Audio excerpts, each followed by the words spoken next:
Welcome to the Irish Farmers Journal Weekly Podcast, brought to you by Ornua, the home of Irish dairy.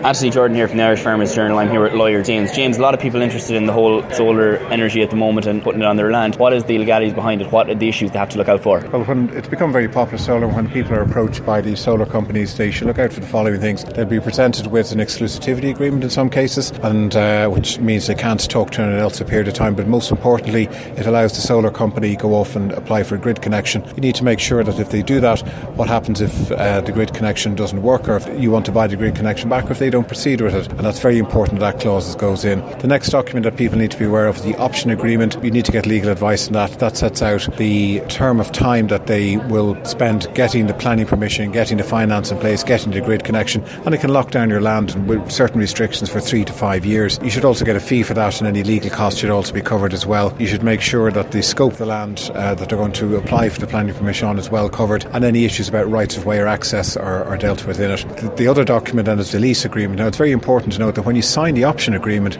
you will be locked into the lease agreement as well, and it's not that you can come back in 3 years' time and renegotiate the lease. You're tied into whatever you signed at the time. The main important parts of the lease agreement are the area that they're going to take the lease on, the rent they're going to pay you, and that can be negotiated, the rent review, which can be dependent upon CPI index or dependent upon what tariffs are being paid, and there should be a lot of pushback and negotiation in relation to the rent. The next one is the term of the lease, sometimes for 25 years, sometimes 30, sometimes with an extra 5 years right renewal on it, and you should negotiate that's to be done by agreement. Then the other main issues are rights of way, access, cables coming over your land, and making sure that you have access to your other lands that may not be part. It's also important to note under the leases that there will be restrictions what you can do in your land in terms of planting or building buildings within a certain distance of the leased lands, and you need to be very careful that you don't restrict yourself on the sites for your children or something like that. Other issues to bear in mind are this is a 25-30 year lease, and if, for example, there's a prospect of you selling your land for development, you will hinder your right to develop it because you'll have to sell the land with the lease on it, and you will devalue it for development purposes, and you need to balance that up. The other issue are the tax and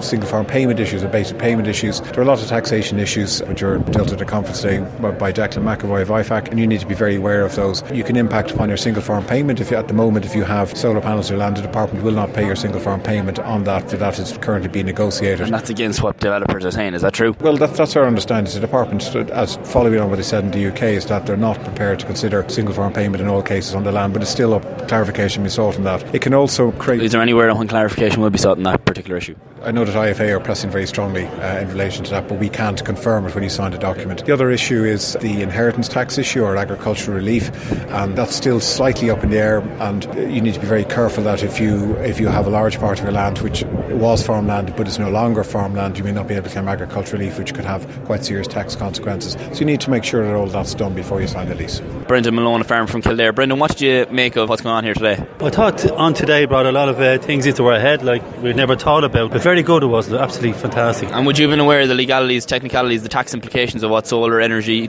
on your land would bring? So much, yes, but inside there a lot more into my head, big time. And a lot of it would have been clarified for you? Clarified in there, yes. I must say they're fantastic, the IFA, the whole lot to bring things on right. And would you ever consider putting solar power on your land? Well, I'm on the way doing it at the moment now, I am, but it has brought another things to my head and give me more options to do things and the whole lot, but yes, I am going doing it, yes. Do you see, has anything here put you off, maybe the legal side of it and how maybe you can slip up in terms of legalities? Has that put you off in any way? No, the legal wise inside here, no. There's a fella in there now, put everything to my head, Mr. Kennedy there, and he just fantastic it was. No, give me more options to go where to go and talk away, And I'm a renewable energy spokesman, James Murphy of the IFA. James, it's been a massive success so far. Yeah, huge success, Anthony.